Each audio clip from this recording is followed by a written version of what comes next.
चंदन कुमार पांडे, शाखा प्रबंधक यूबीआई शाखा खटाई चितरंगी, जिला सिंगरौली, मध्य प्रदेश की ओर से समस्त देशवासियों को, प्रदेशवासियों को 26 जनवरी गणतंत्र दिवस की हार्दिक शुभकामनाएं एवं बधाइयां। चंदन कुमार पांडे, शाखा प्रबंधक यूबीआई शाखा खटाई चितरंगी, सिंगरौली से संवाददाता रजनीश साहू।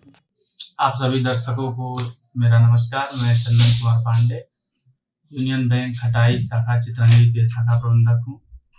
आप सभी ग्राहकों को एवं क्षेत्रवासियों को मेरी तरफ से 26 जनवरी की बहुत बहुत शुभकामनाएं और बहुत बहुत बधाई।